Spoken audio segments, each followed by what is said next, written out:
Hello and welcome to some sort of behind the scenes stuff, some behind the scenes that information and that, and how basically the Donfrey Doncaster podcast sort of like came about.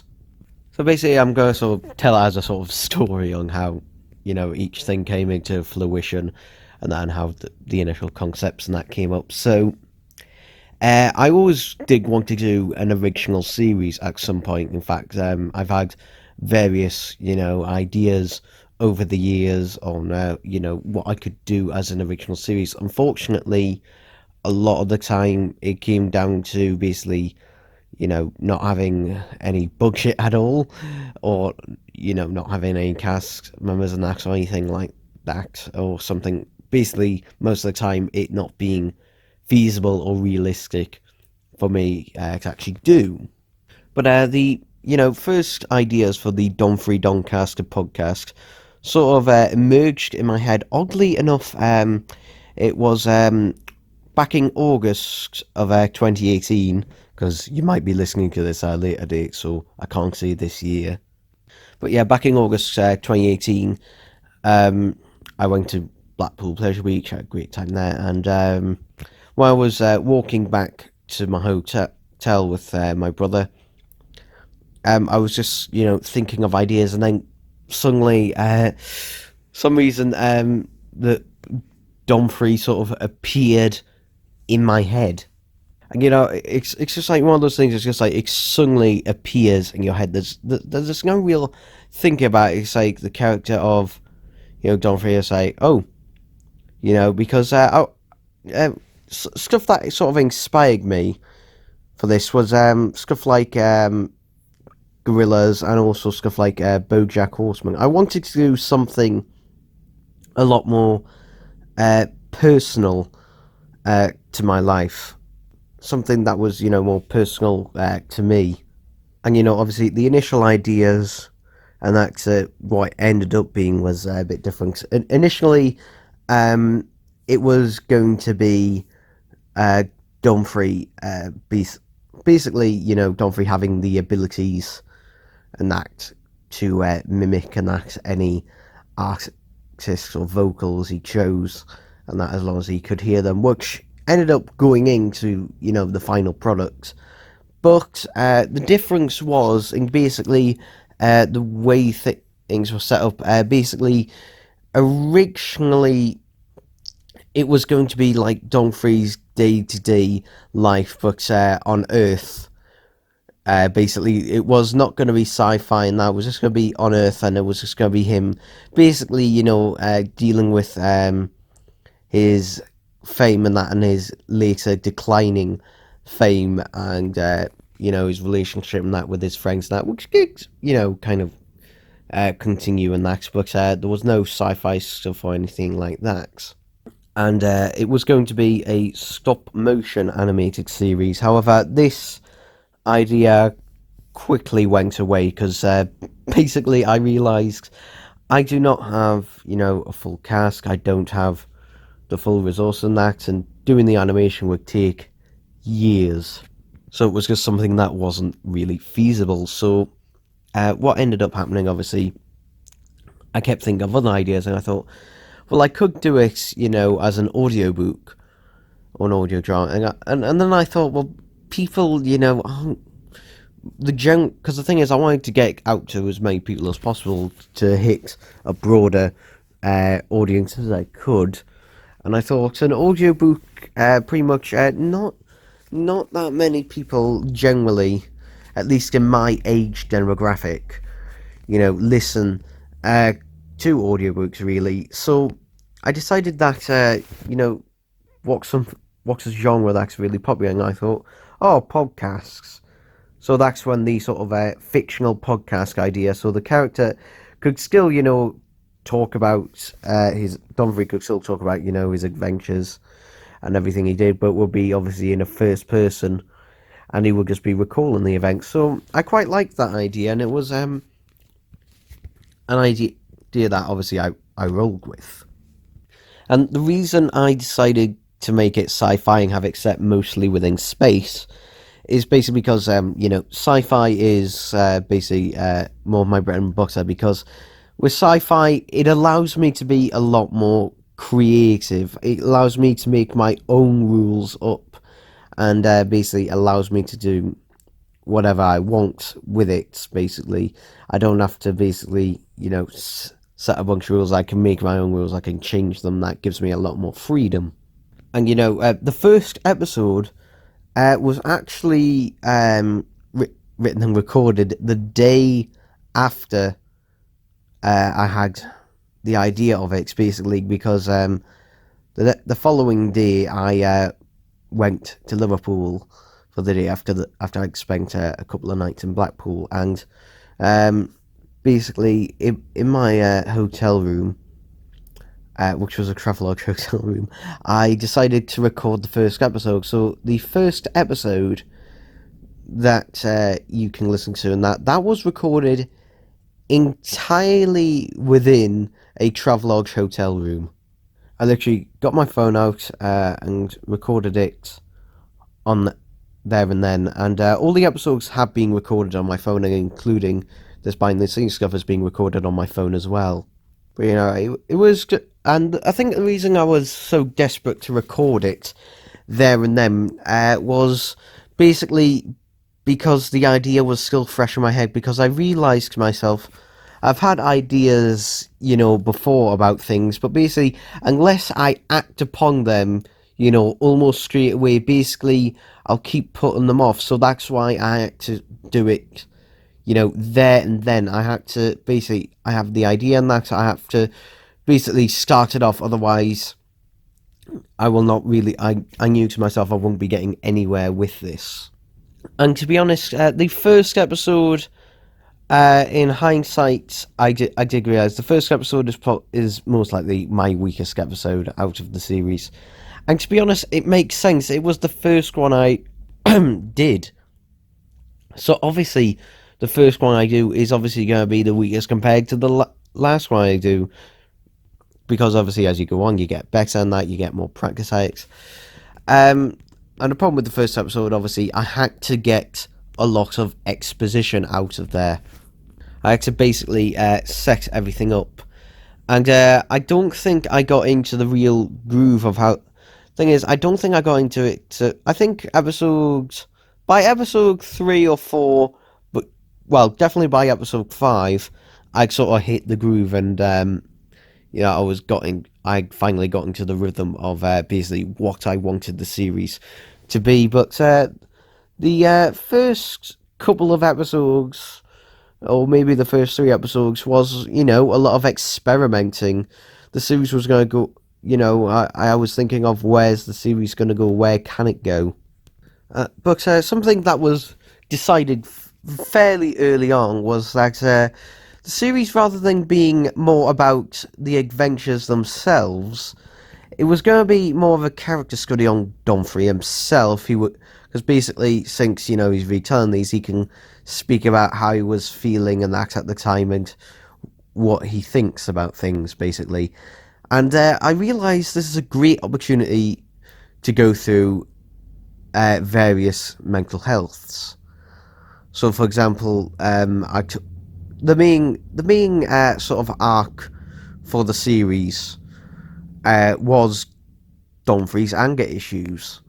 Was basically the main sort of draw for the series, showing a bit more of a realistic form of anger issues, and how it can affect you, and that, and what goes through your head and stuff like that. And me, someone who does suffer from various mental issues, for example, I suffer from depression, OCD, anxiety, and I do have anger issues as well.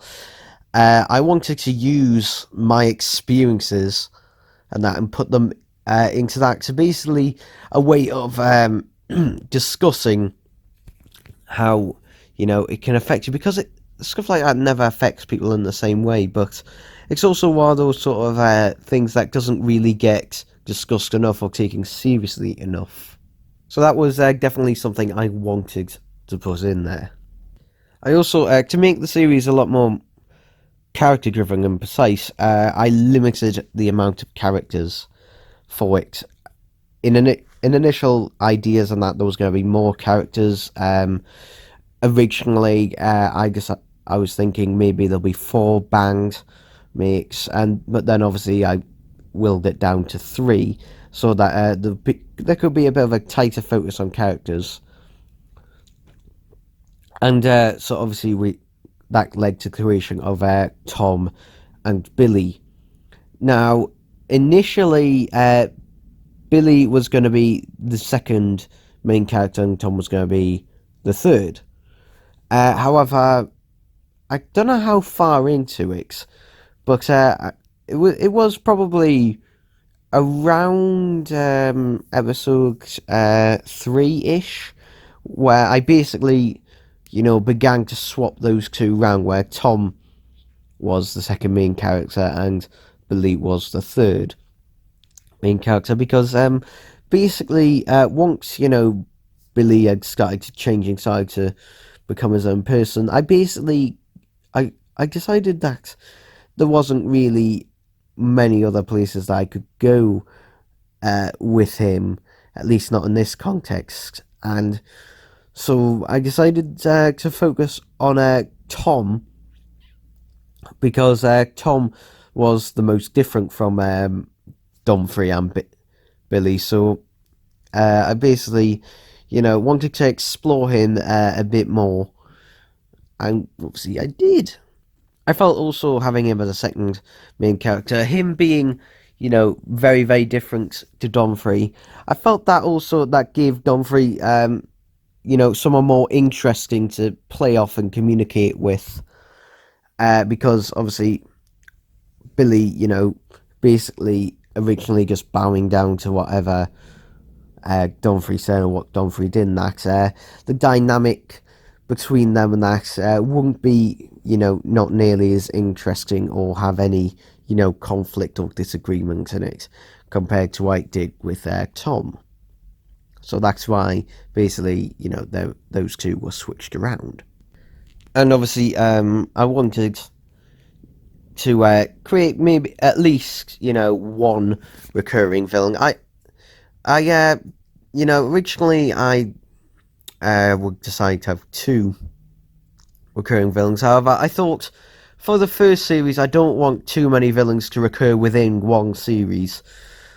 So I just decided to just have one. Originally, there was going to be, several recurring villains, but then I realised if it was going to be 13 episodes, and that was another thing, the episode count. I thought that 13 episodes at, 25 minutes to half an hour long was a nice amount, because I was debating in my head, should I make it 10 episodes long? Should I make it 22 episodes long? Should I make it 13? And the reason I chose 13 was a nice bit of a middle ground. I thought 10 episodes would be a bit too short and not enough time to go through, Donfrey's full arc and explore all the different areas I wanted to. However, I felt that 22 episodes really what I wanted to do in the first series, there wouldn't be enough to cover 22 episodes and that.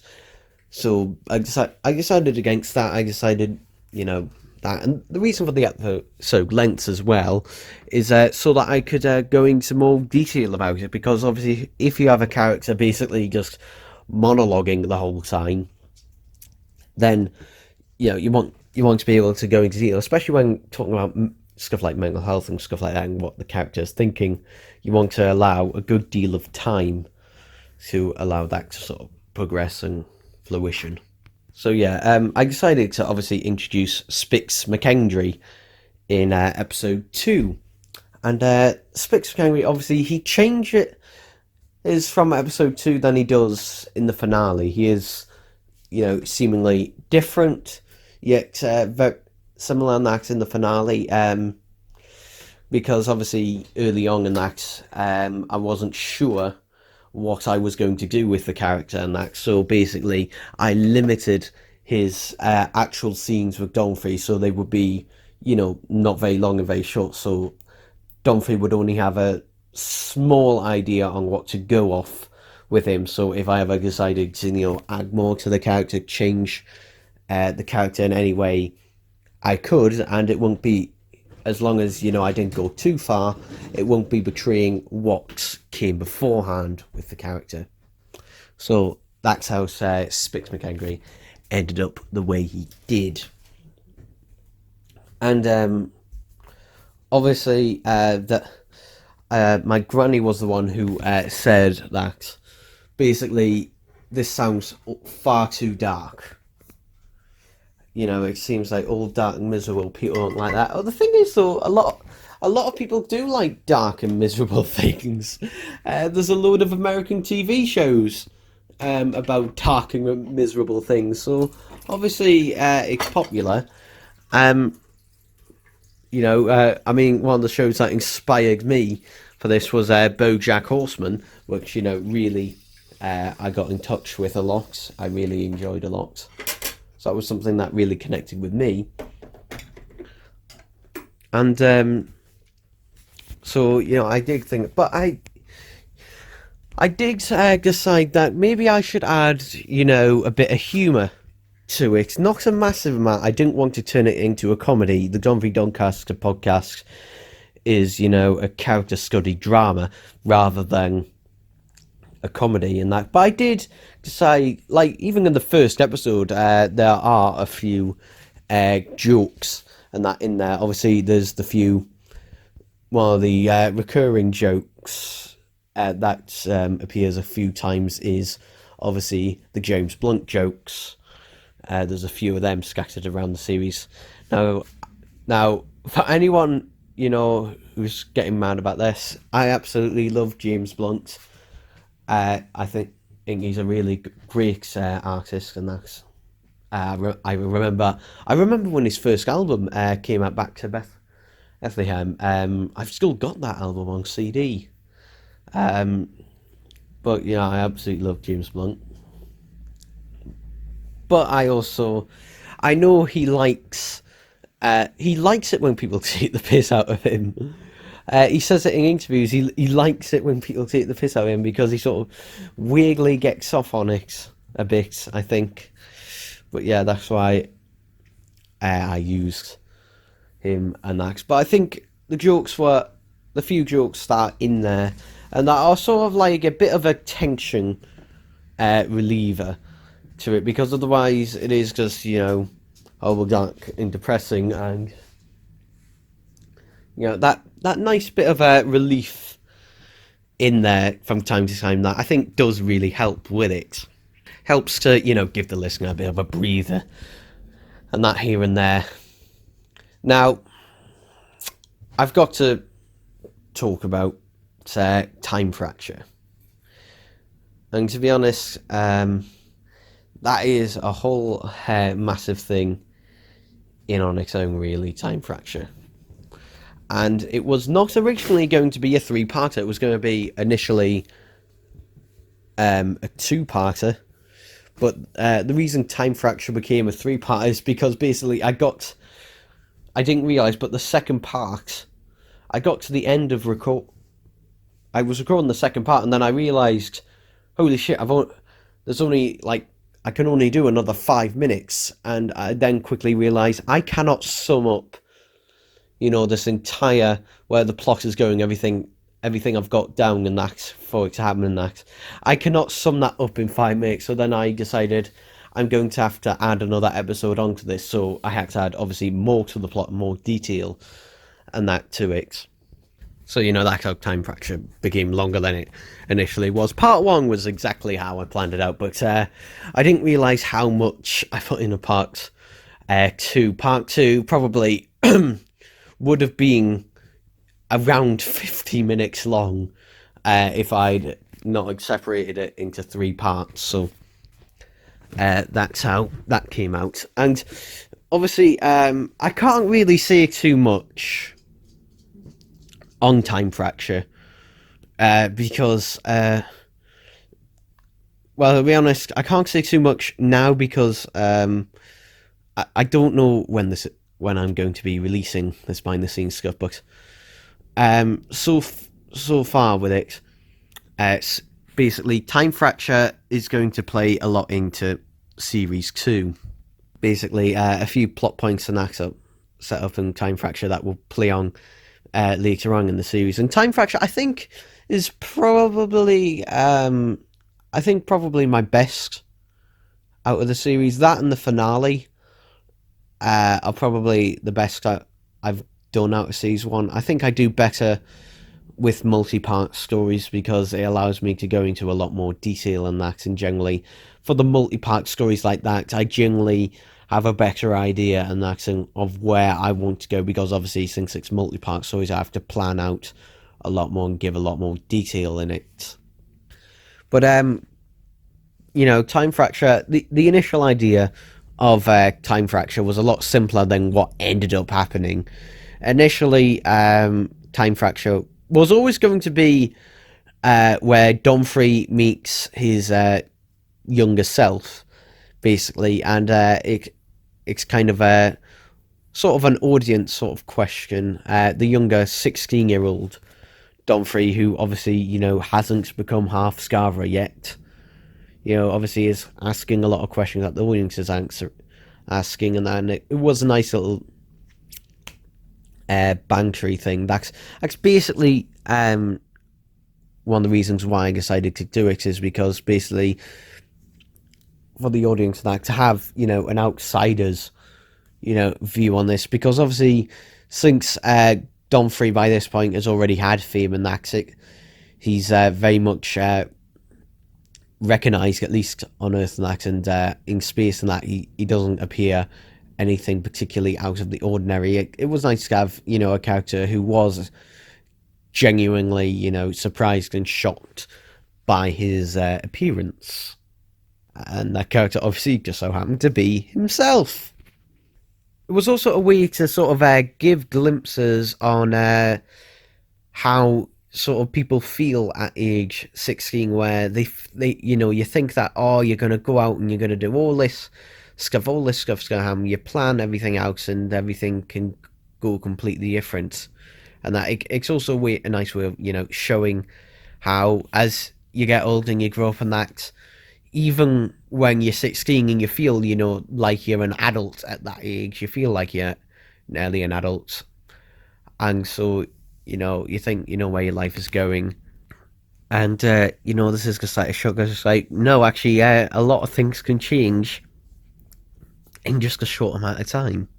And also, the reason I made Donfrey 23 years old is that I wanted him to be old enough to be classed as a proper adult, because in the eyes of the general public, if you're, somewhere between 18 to 20, you're not seen as a proper adult, at least not in the UK. You're still seen as really more of a kid or a teenager at that age, even though you are legally an adult. So I wanted him to be that, but I didn't want him to be too old. I still wanted him to be young in the basically 18 to 25 age demographic, so people could relate to him, so that I could obviously relate to it. So I thought 23 was nice breathing room in the mills, so that's basically I can continue every season that I do, I can age him up a bit, and that books by a year, and you won't be getting ridiculously older, because obviously he'll still be in his 20s, which is still young, very young, and that especially for an adult. But an important thing with Donfrey was that basically he had to start at zero in terms of his character's progression, and that for a character to basically become the best they can be and also improve himself morally and everything, he has to start obviously at zero. So Donfrey is pretty much at his absolute worst in the first few episodes. In episodes 1 through 3, Donfrey is at his worst, and that's obviously he is a bit of a dickhead in episode 1, and that he's not really the best sort of person in that, and sometimes the reason he does things that is not necessarily the best. and also he denies being an alcoholic throughout the series, but also his anger, and that he seems to deny quite a bit more as well. But one of the things, and that needed to be progressed, and obviously episode 3, and that it was basically the point, the cliffhanger to episode 3. This had to be the point where things had to escalate to their maximum amount. Donfrey had to do basically one of the worst things he could do in episode 3, and obviously that was biting Tom's arm. It had to be basically a breaking point where, this would basically be a so drastic move for Donfrey and his friends, and that to a point where he can see it and look at himself, finally be self-aware enough to look at himself and realise that he has to change and he has to get better. And because of what he does in that comics, it's something obviously that keeps coming back to haunt him. It keeps haunting him throughout the series and that the stuff he does. Because otherwise, if a character is all perfect and that and starts off perfect and is perfect throughout the series, that's just boring. For one, it's boring, unrelatable, and also it means that the character then has nowhere to go. They can't change, they can't evolve, they can't progress if they're already, at a 10. There's nowhere else they can go. So obviously they have to start at 0 and gradually make their way up, work their way up. And I don't think Donfrey should never be at a perfect 10. And that he should never be at that level. And in fact, I don't think he should ever stay at any particular level in that. I think, he should dip up and down a bit. He should never be perfect in any way. And also, realistically, people do good and bad things throughout their life. They never stay at a certain level or morality level. They never stay at one level, and that they can dip up and down a bit, which is obviously what Donfrey does throughout the series. Things can never stay the same with that, and I believe, and it's something I will continue to explore with the character and the other characters as well. Just explaining things like just talking to yourself and like, is this truly madness? Hello everyone, and you've just finished listening to the Donfrey Doncaster podcast series 2. This series was created by me, Ryan James Cheshire, and now you're going to get a bit of a glimpse of behind the scenes stuff and some behind the scenes secrets for series 2 of the Donfrey Doncaster podcast. So, Series 2 started in production pretty much straight after Series 1 initially. Dorothy's Gift, Parts 1 and 2 were pretty much recorded directly after I finished recording the Christmas special, but the ideas for Series 2 of the Donfrey Doncaster podcast came way before I'd even actually finished recording Series 1. I think the idea came when I was maybe midway through recording episodes 2 or 3, so that's when I decided to sort of plant the seeds in Time Fracture, the mid-series 3 part of Series 1, so that we could then be introduced to James in Series 2. So pretty much, since obviously I killed Billy off in the Christmas special after Series 1, there was obviously, a sort of character gap in it. So obviously James could then fill this void in terms of him being, a completely different character, but in terms of like part of the main cast, he would then fill that void. And the point, I think, of James's was really to add a bit more of personalisation, a bit more character development, but also a bit more of character interactions by giving, James an actual voice and actually being able to speak, within the podcast. It gave it a bit more of a newer dynamic where Donfrey could actually talk to someone on the podcast, and there could be a bit more of interaction between them. The only times this had been done before were with Spix McKendry in Series 1. But I wanted to give Series 2 a very different feel from Series 1. Series 1 was more of a sci-fi drama, whereas series two is more of a drama sci-fi. If you know what I mean, basically the drama and that comes first, and it also happens to be a sci-fi. Where series one was more of a sci-fi that also happened to be a drama.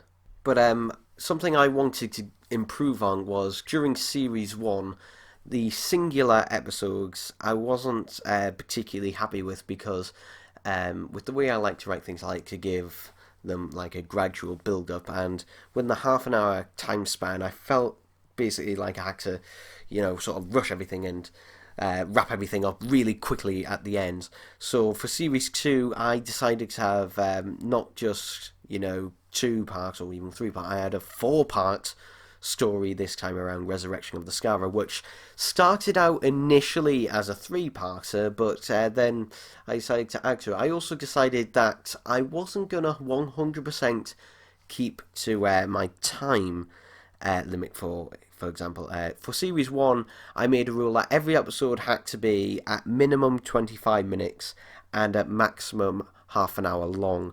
For series two, I sort of give or take a bit. For example, obviously, a couple of episodes are actually 22 or 23 minutes long. None of them exceed the half an hour time limit because most of them are two-parters, or at least two-parters. And I felt it was good to give there to be more breathing room for the story, so that the story could develop more, but also I could tell, bigger and bolder stories. For example, Resurrection of the Scar, and that I wanted to be, a big, massive story that would, mean something going forward. The whole point of the mix series, multi-part story, the big multi-part story, was to basically introduce a change within the series, and that which would continue from there on out. So it would be a big, massive change that would affect the series from here on out. So obviously, in series one, there was obviously the meeting of Dorothy, which then led to obviously the birth of James. And in series two, it's basically resurrecting the Scarverer, and also Donfrey now actually having a house and restarting his relationship with Sally. And Sally was planned right from the beginning. However, she wasn't originally going to be introduced in Resurrection of the Scarverer. She was initially going to be actually introduced in the following story, The Trial, where she would be one of the members of the jury. However, I decided to go against this, mainly because I felt like, from what I wanted to do with the character, but also for their Donfrey and her relationship to actually, come full circle again, so they're actually, boy and girlfriend again. I felt like I needed to introduce a couple of episodes earlier, so at least we'd have, at least at the bare minimum, 6, maybe 7 episodes. So I reintroduced her in Resurrection of the Scarverer Part 3, which is why Resurrection of the Scarverer ended up being an episode longer than it was initially planned, simply because initially Sally was nowhere in the story. She was not going to be introduced in that story, and it was just going to be a 3-part, but with adding her to the story, and that the story had to stretch out a bit more, so that, she could be properly fleshed out a lot more. I also wanted to get away from the USP sort of setting for Series 2, simply because I felt like it was starting to become a little bit stale, and so for this series I decided that Donfrey would no longer work full-time for USP, but would sort of be their, sort of freelance agents, where I can go back to that formula now and again when it suits the story that I want to tell, but they're not always there, it's not always forced in there. So basically, there's less constraints on what I can do for an episode. A few things were dropped from Series 2 that were initially planned. For example, there was going to be a return of the space pirates from Series 1. However, that is literally as far as the idea got. There wasn't actually anything else. It was just like, I should maybe do a story where the space pirates return, but I couldn't really think of a good idea for them, so I just decided to just leave them out because I didn't want to bring them back and then basically to have them do absolutely nothing. So they were just left out. I should probably talk about also killing off Dorothy, and this was a deliberate choice. I had already planned this out. Basically, from the moment that I, brought her back, I knew I was going to be killing her off pretty soon, to be honest. And the reasons were that uh, she was a character who was nice, but she wasn't particularly very interesting for me to write in terms of it. But also, I wanted there to be, the shocker episode for a formula that I started in series one, and I wanted to continue the formula on here. So I'd have a set formula. So for example, when I do series three, I'd have a set formula for that, where early on in the series there's the shocker episode. There's the episode where something shocking happens. In series one, it was Donfrey biting Tom's hand, and in series two, I'm sorry. Anyway, in series two, it is a bit more dramatic. It is Dorothy dying, and that also changes things and changes the relationship between, obviously, James and his father. And it's something, that stays throughout the series and that. And it'll be something, that never ever completely goes away. Yeah, I didn't want to bring, obviously, Sally in immediately after, obviously. I wanted there to be a bit of time where we'd have episodes where it was, just Donfrey and James alone, or with Tom, or with, someone else, and having to deal with the impact in the morning and the loss. Because at the start of the series, obviously, everything was looking up. Everything was looking up for Donfrey, but every time something looks up for him, I have to, bring that down and take it away again, slowly and slowly, bit by bit by bit. We can't have him, everything going up his way for too long, at least. So that was why the decision I made to do that. And I was happy with it. And bringing back other characters in that sort of villain, the Void. So I brought back Spats as a villainless role this time around, rather than a supporting character. He is now an antagonist for series 2, and I wanted to develop him a bit more. So, for example, Spats, a lot like Spix McKendry, is willing to do whatever it takes for him to get what he wants. But unlike Spix McKendry, where his ultimate goal is to basically, just be remembered and never be forgotten, Spax's goal is obviously for essentially to become a dictator and have universal domination over everyone. And unlike McKendry, Spax is basically more than willing to just kill people. If someone's in his way, then yeah, he'll just kill them. No questions asked.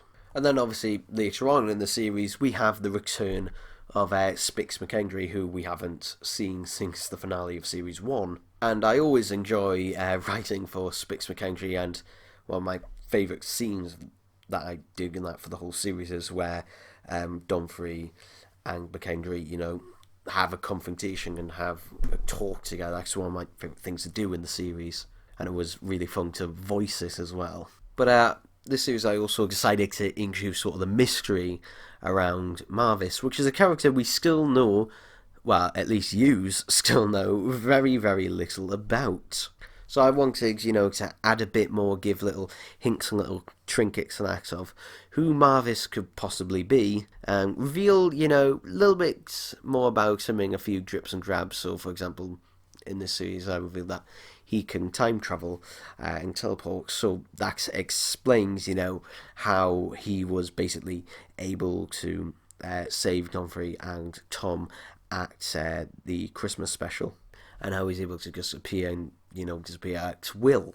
So I wanted that to definitely, be part of the series and bring him back. But I didn't want him to be, sort of like the main antagonist of the series. I wanted him to just be, this is him, it's a surprise. I wanted it to be a surprise that he is there. I didn't want it to, have a build up to it, sort of like last series. I wanted it to be more of a, oh, here he is, kind of thing, so that you could feel, the shock that the rest of the characters and that are feeling when they come face to face with them again.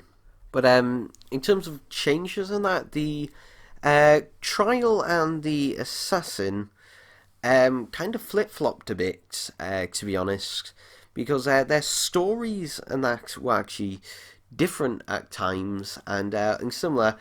Because initially, elements of the assassin were actually going to be in the trial. For example, originally, Donfrey was going to get captured and left in a deserted area, which ended up sort of being used in the finale in The Assassin. This was dropped as I felt like the two stories would otherwise feel extremely similar to each other, but also it felt like a bit of a devoidance from the actual story itself. It felt like something a bit too separate that wouldn't really fit in line, which had already been, skated. And yeah, so I did that. But I'll also get on to the experimental episode, if you like, for the series, which is episode 11, A Long Dark Night, which is the experimental episode for the series. Since I decided to do something a bit different for it, I decided that this was just going to be, for the most part, just a standalone episode for the series, barring the last, couple of minutes where the explanations and that are given that link it to the rest of the series. I wanted this to be more of a standalone episode since I realised that pretty much all the episodes were linking to each other very heavily, but also all of them were multi-part stories as well. Like even episodes 3 and 4 were basically a two-parter. I mean, literally episode 4 takes place right after episode 3, so they're very linked very heavily. So I wanted a more standalone episode to sort of break the mold for it and do something a little bit different, something that I hadn't really done. And what influenced me was basically horror. I decided to do, sort of like a ghostly sort of horror story for the series. And that's something that I'll also want to do for Series 3 as well. But I was a bit unsure about it, but I think it turned out pretty successful. I think it was also a sign for me that, yes, I can do, the half an hour episode structure without it feeling, really rushed at the end. But it also reminded me that of something else, and the fact is that obviously the opposite can occur where there's literally, just too much bang and there's not enough. It needs to be a bit quicker and a bit snappier. So that was also something that I realised within the series. It was also, I believe, in episode 11 where I started to give the little hints that Sally was pregnant, which was basically the vomiting in the mornings. So, Donfrey is going to be a father to another child. But you'll have to wait for Series 3 for that, and I'll talk more about that when I do, the behind the scenes and that for Series 3, once I've actually done that series. But yeah, the experimentation and that of episode 11, that I think ultimately it did pay off and make something, a bit different, a bit more interesting than what had come beforehand. And I think out of all the episodes for Series 2, I think A Long Dark Night is actually my favourite episode personally. It was the most fun to write, but also the most fun to record it as well. Also, in terms of recording, that actually didn't change from Series 1. In Series 1, I used my phone, which is a Samsung Galaxy Note 8, which I still have and still use as my, daily phone at the time of recording this. And I used that to record the entirety of Series 1 on it, and also the entirety of Series 2. And I'm also using it to record Series 3 as well, and probably will use it going forward as well. Now, the reason that I use the phone initially, because you might be able to hear the audio on this probably sounds better because this behind the scenes is actually being recorded on a Blue Snowball microphone, which is better quality. I could use it either, with my phone to record it, or as I am now, using it with my laptop to record the higher quality audio. However, I decided that I was just going to use the inbuilt phone mics as I did for Series 1, and that was for one to keep the consistency of the audio and that, but also I realised that it will also make sense in the narrative because Donfrey records these podcasts on his phone, so naturally it should sound like it's being recorded on a phone. So obviously, if it's going to sound like it's going to be recorded on the phone, so I'm going to record it on a phone. So that's something I wanted to keep the same as well. Also, new stuff as well that I decided that I was going to change the opening theme and the end credits music as well from what I'd had in Series 1. I wanted there to be a bit of more of a guitar, but also a bit more of excitement, basically, for what is to come. So I decided, to change that and have, the main theme be completely different to what Series 1 was, but also having, I made sure with both the opening theme and the end credit, there'd still be elements of what was in Series 1 in there. For example, I believe, certain instruments and acoustics and themes that were used in the Series 2 theme that were also used in the Series 1 theme as well, so that you could still tell, they'd still make sense together. It would be, dramatically different, but you'd still be able to tell that, yeah, this is the theme for the Donfrey Doncaster podcast. And for the first time also, I decided to have a sort of intermittent music in it, a bit of music which was used only in the final episode 13, The Assassin Part 2. But it was something to sort of break it up a bit more, and that's actually something I'm going to be using for Series 2 as well. Sort of the break it up a bit with having a bit of music to sort of break up the segments a bit more. Because these podcasts for the series and that, they're normally recorded in between 3 to 4 recording sessions. Normally, if it's a 3 recording session, I record the opening, which is normally up to 5 minutes. So it's just like the opening bit where Donfrey's talking about, whatever, and the setup and everything. Then we'll have the opening theme music, and then generally I'll record the first 10 minutes or the first half of the episode after that, and then in the next recording session the remaining part.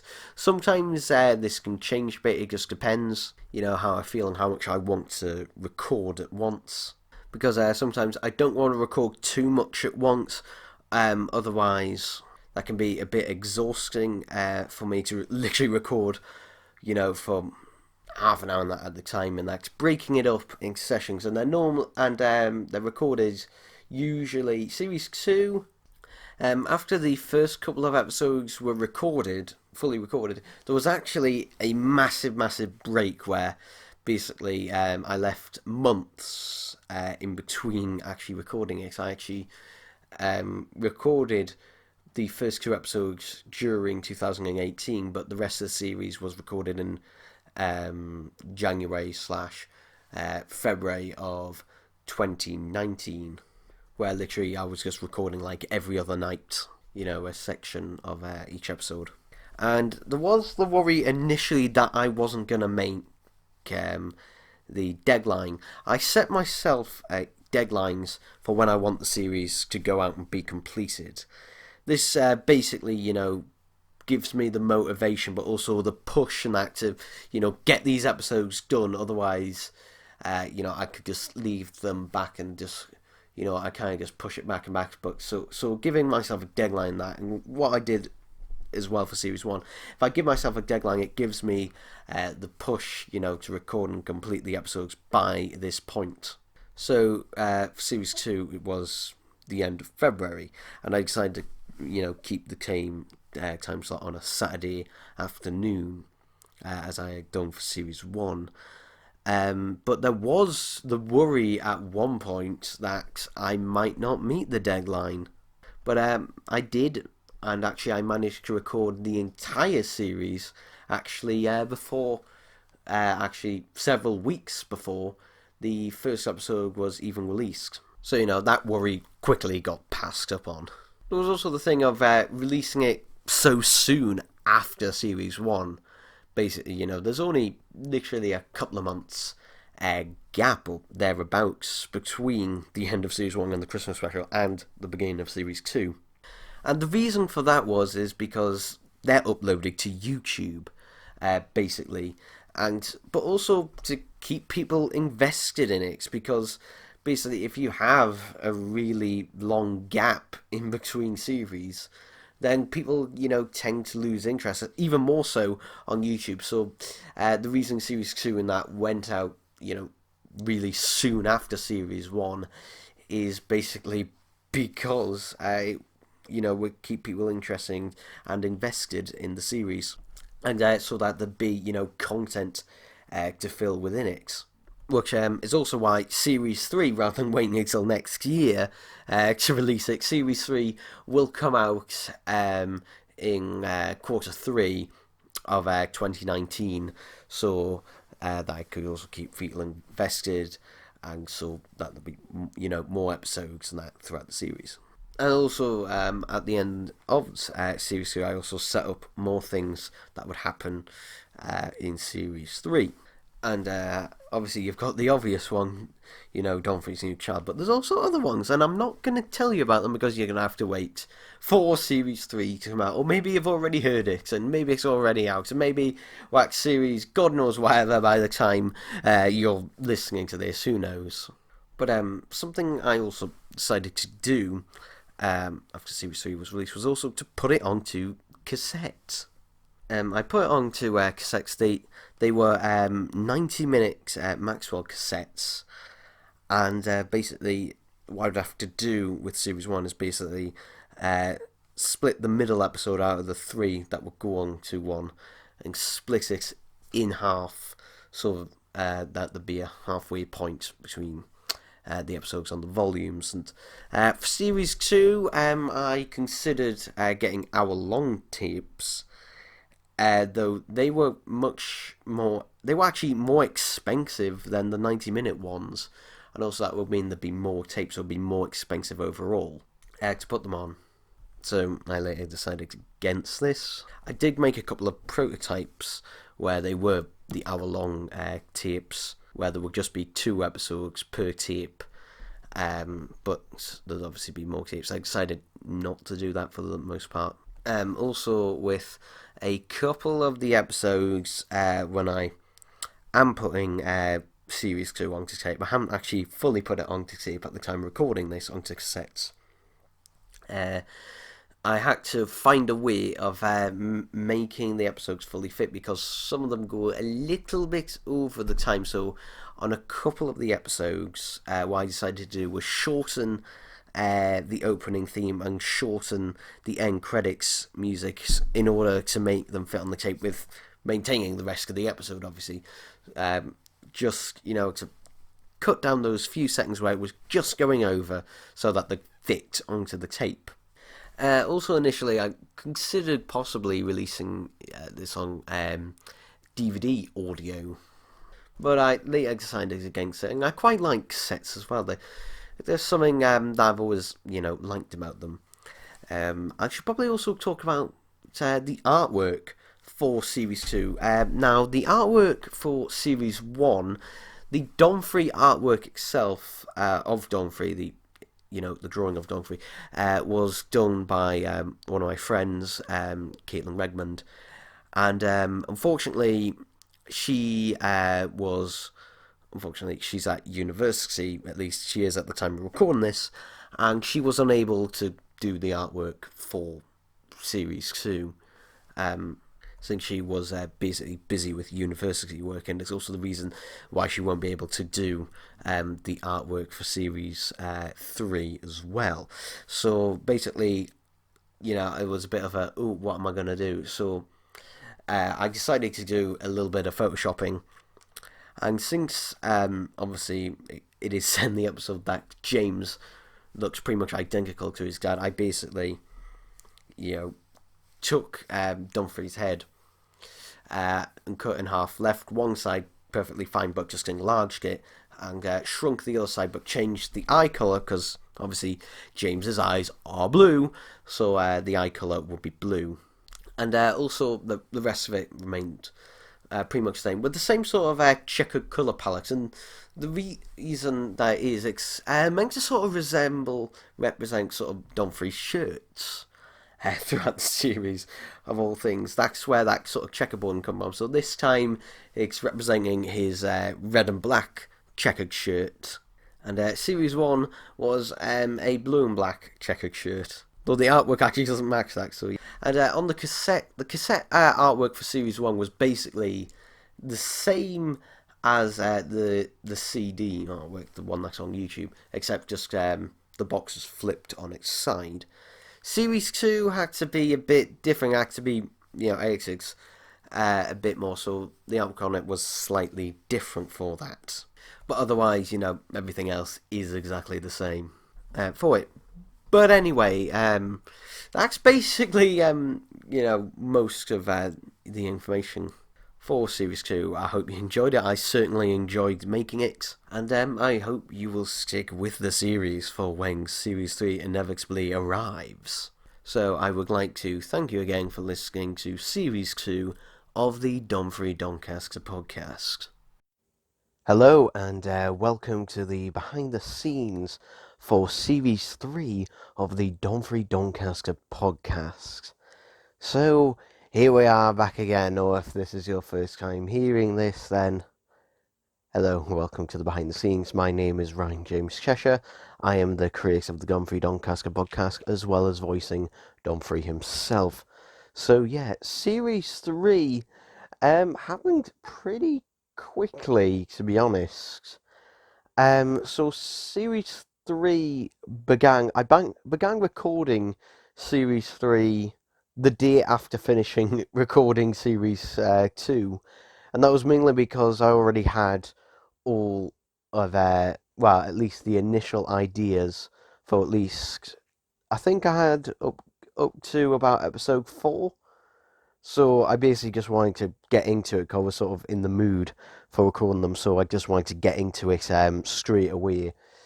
So pretty much episode 1 began starting to record literally the day after.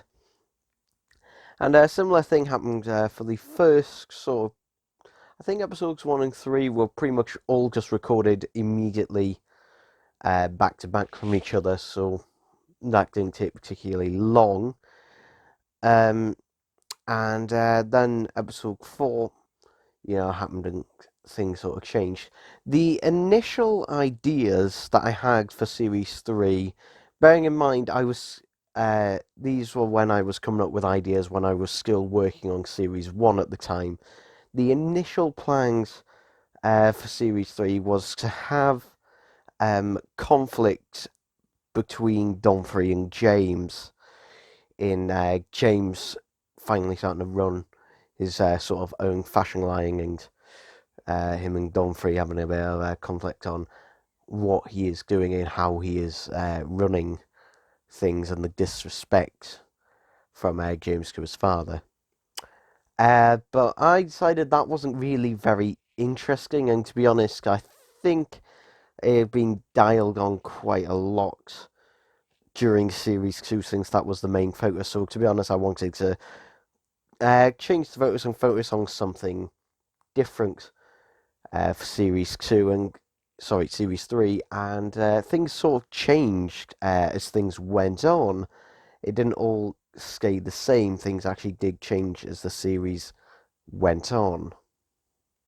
So pretty much one of the things I wanted to do for Series 3 right off the bat was to sort of have a kind of villain or antagonist of the week sort of thing, and I tried something out in Series 2, which was The Long Dark Night, where I sort of tipped my toe into sort of, the sort of creepy horror haunted house thing, and so since I enjoyed doing that, I decided for Series 3 that experimental episode was going to be part of the forum for series 3. So that's when I came up with initially the Monks trilogy, which then became the Monks quadrilogy, sort of, where I would sort of have like classic Universal monsters like the Wolf Man, and also stuff. One of the episodes is based on an episode of the Twilight Zone, which was subsequently parodied in The Simpsons as well, and also having a zombie in there. Have a few actual monsters in there, and obviously who's going to be behind the actual monsters. So another theoretical monster, a mad scientist, and that's sort of where Dr. Velo came into the picture. Because for the third series, I wanted a new villain for the series, and I wanted his presence to be felt throughout, but I didn't want to have him show up until much later on. I wanted basically when he showed up eventually at the end of the series in the last few episodes. I wanted the audience to already have an idea on what he is capable of, and by having him be responsible, for these monsters and pretty much all of the events that happen in the series, all the stuff that he does, and that including giving Donfrey the Amistra virus, that he is a serious threat from there off without having him constantly appear, because otherwise that can get a bit repetitive. And I think the less you know about someone, the more intriguing it can be. So I wanted to keep a lot of his backstory more ambiguous and only a very brief outline of why he wants what he wants.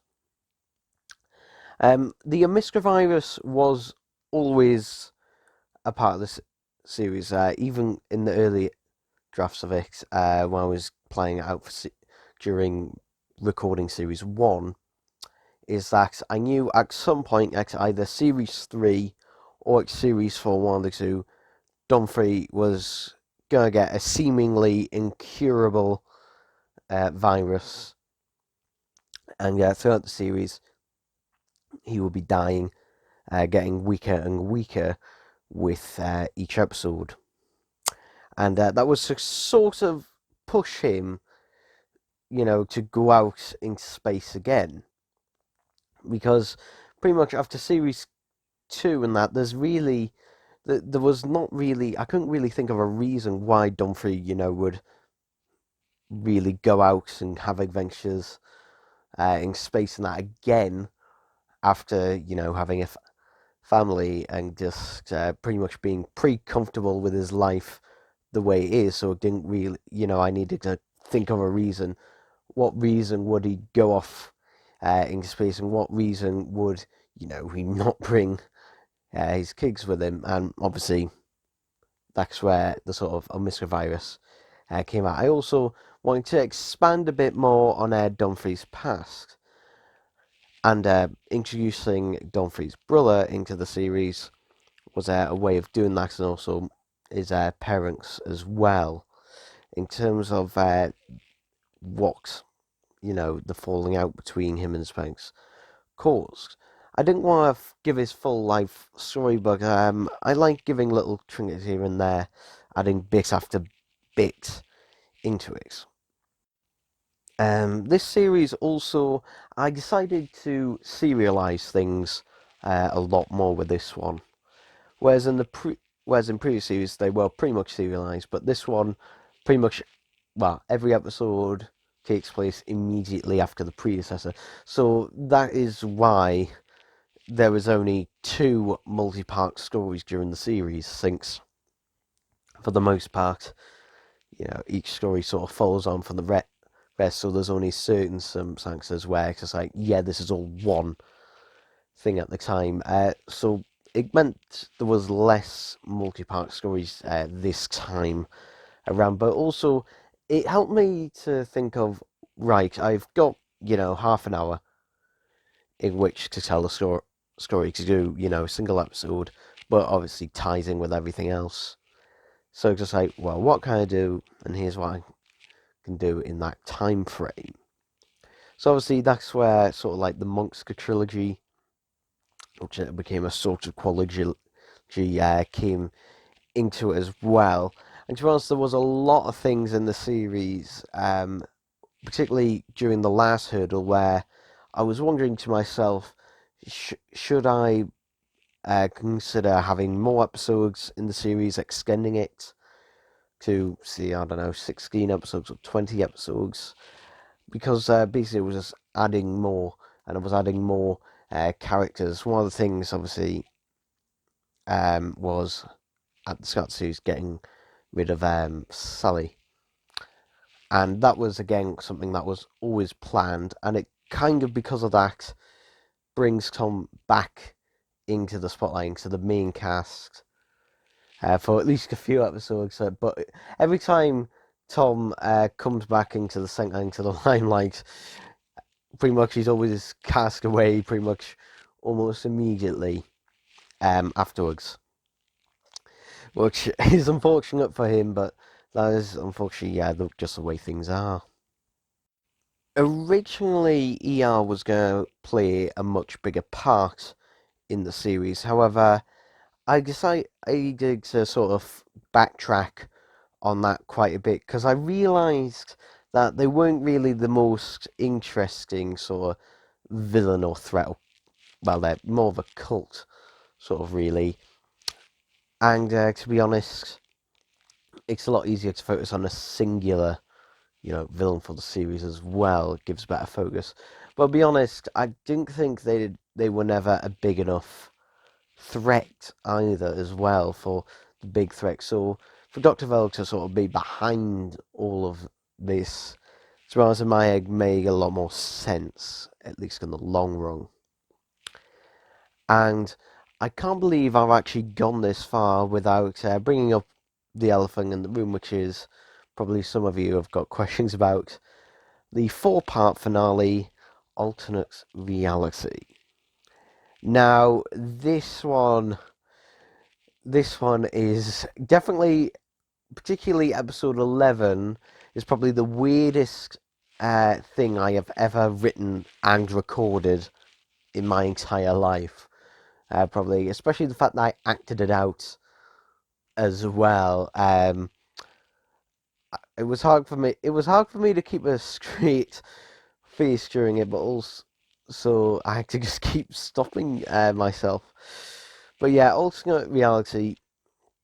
I always wanted to play with the fact of Donfrey meeting an alternate version of himself. Because it sort of brought me back to series 1, where Donfrey meets a younger version of himself. But, that they get on fairly well because they're still cut from the same cloth. But would Donfrey be the same in another reality? And then I decided to take it to the ultimate cringe, or make it as weird as possible, which is what I'm good at. And I decided that this alternate version of Donfrey would be female, and what if the two of them found each other attractive and then slept with each other, and then it gets awkward. And yeah, so that's pretty much what led to the creation of Donna for the series. But I did feel it was a great way for someone who thinks in, nearly the same but extremely similar way to how Donfrey, thinks and acts, because obviously it's an alternate version of himself. But with the sort of fresh eyes and a fresh perspective on it, but obviously them being the same age sort of helps with that. Because with the younger version of Donfrey from series 1, there was he was still thankfully just a teenager, so some of the things his mind was not fully developed yet, so well, nearly is at 16. But this version of that could see things quite clearly and give a different perspective, and they could bounce off each other as well a lot more. But it was also a way of thinking of doing a what if story as well. So, what if Donfrey never went to go work for USP? What if Donfrey never blew up half the Earth, or was, you know, never was responsible for that? What would happen? How would his life turn out? And you sort of, get to experience that through Donna. You get to experience what his life could have been like if none of them things had ever happened. I also wanted Donfrey to go through a lot of torture throughout the series. Basically, just kind of get him as desperate as possible, also to weaken him as much as possible. For example, at the very end of series 3, just before the end, just before he uses Dr. Vell's device to go back to his own reality, he is wearing his own battered and torn and blood-stained clothes that he has been wearing for quite a while now, ever since he was on Dr. Velos' ship and utterly tortured and beaten up.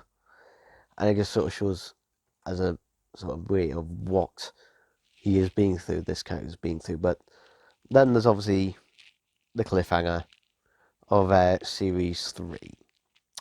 And this was due to because I knew I was going to be doing a Christmas special again this year, since I did one for 2018. I knew I would be doing one for 2019 as well. So, since I knew I was going to have an extra episode a little bit after the series has ended, but not massively so, there was that sort of wiggle room to give the series, a bigger cliffhanger ending to it. So, obviously, Donfrey being stuck in 1993. But he is in his own universe, which is, hey, that's something at least. So, yeah, him being stuck in his own universe in 1993, and how is he going to get back? But he is cured of the Amiska virus, which wasn't originally the case. Originally, I actually wanted him to have the Amiska virus throughout the Christmas special, and he would only be cured at the very, very end of the Christmas special.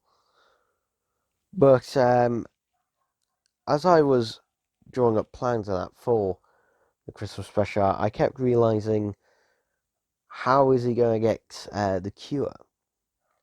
How is he going to get cured? Because he's been searching for this cure, for age, and then suddenly it just turns up. It's like, that doesn't make sense. So I had to think of another way, and I did decide to push it back an episode and reveal, actually, he's already been cured, and he is just slowly, painfully, but slowly just recovering from it after travelling to an alternate reality where this alternate reality creates antibodies which have pretty much adapted him and cured him.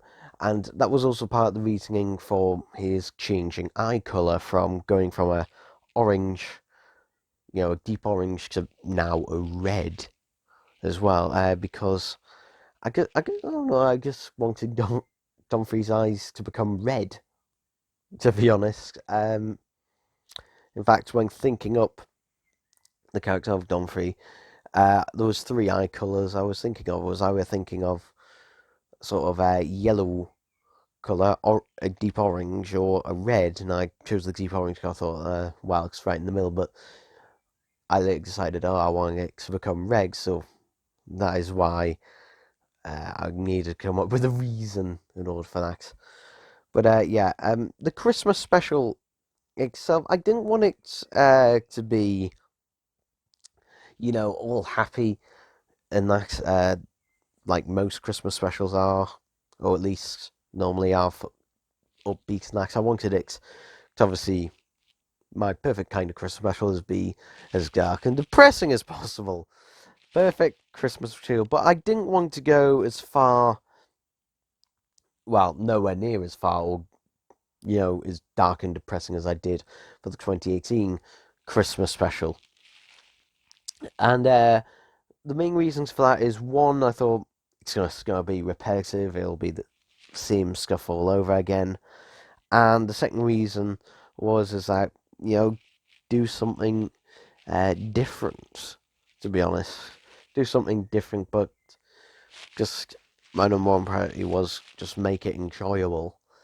And pretty much it just takes place at Christmas, and that's pretty much it. There's no, magic Christmas miracle or anything like that. For me, it's just like it takes place at Christmas, and that's that. That's that. It just takes place at Christmas. That's the Christmassy thing in the episode. So yeah. In terms of the artwork for the series, so for the cover art, my friend Caitlin, who did the artwork for Series 1, which was then later edited and adapted for the Series 2 cover art, she unfortunately was busy with university work, so she was unable to do new artwork for Series 3. So I kind of had to think outside of the box a bit and thought, what can I do by myself for Series 3's artwork? So I kind of thought, well, I maybe could readapt that artwork again, but I thought, nah, better not. It'll feel too samey and repetitive. And then I decided to buy some furry gloves on eBay.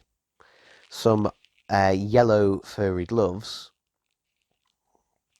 So I got these yellow furry gloves that had fake claws on the end from eBay, and because that gave me sort of the idea of, having just Donfrey's hand holding his phone, which is what he uses to record all the episodes on all of his podcast episodes. He always records them on his phone, and just have him holding his phone, but obscure the lighting in it a bit. So it's just like the last thing he's holding on to. And that was basically it. I was thinking of adding blood to it to make it from later on in the series where he's actually in one of Dr. Vella's cells. But I decided not to one, not give anything away from it, but also just to make it a bit more ambiguous and a bit more, ooh, what is this? Because I think making it too overly complex, I kept thinking, oh, I'll add this, I'll add this lighting, or I'll add these little hints of things. And I just thought, I'm adding a bit too much. I want it to be simple as possible. That's why for Series 1 and Series 2, just make it, as simple as possible in order not to give anything away about the series. Just keep things as ambiguous as possible. There was, as ever, a bit of a gap, in fact, several gaps in recording Series 3. It was pretty much the same case in Series 2. To be honest, I recorded like the first 3 episodes pretty much immediately, no problem, and then episodes 4, 5, and 6 slowly came after. But it's pretty much, it was a bit of a gap between then and recording the finale. There was pretty much a gap. So to be honest, I only record these when I'm fully well, because I actually got pretty ill. I had a really bad cold and a really sore throat at one point, so I didn't want to record anything at that point because my voice would sound awful and wouldn't actually match up what's being recorded beforehand. But also, I also make sure, it sounds a bit weird, I couldn't do this if I, was getting paid for this. was pretty much I only ever record it if I'm fully in the mood for it. If I don't feel like I want to record something or do something, then it's not. I find that it's not going to turn out as good. And also the release date I slightly pushed back. Originally, I was going to be releasing it in late July, during the final week of July. But then I decided to push the release date back to August, and I didn't give a date. But the actual date, I believe, is the 3rd of August. And the reason is basically because at the time when I did the teaser trailer announcing the dates, I had only finished recording episode 12 of the series. I just finished recording episode 12 and had yet to do 30. Sorry, no, episode 11, sorry. So I'd only just finished doing episode 11. I'd done the introduction, so the pre-credits bits for episode 12, and I still had to finish the rest of episode 12 and do episode 13, so I kind of did that to give myself extra time. And I mean, the Christmas special, obviously, at the time recording this, I'm actually still sort of midway through recording the Christmas special. But that's fine since it's mid-July. No, mid-June. What's the date today, actually? Yeah, it's the 19th of June, 2019 today. So I'm midway through recording the Christmas special. But obviously that doesn't come out until late December, so I've got plenty of time to do that. But yeah, overall, Series 3, I really enjoyed doing. I enjoyed recording it and doing it. And I'm looking forward to doing Series 4 next. I think Series 3 was probably my best series so far. I think it's the one I've probably enjoyed the most, but also the stories I think were a lot stronger, a lot tighter this time around. So yeah, I hope you enjoyed it just as much as I enjoyed making it.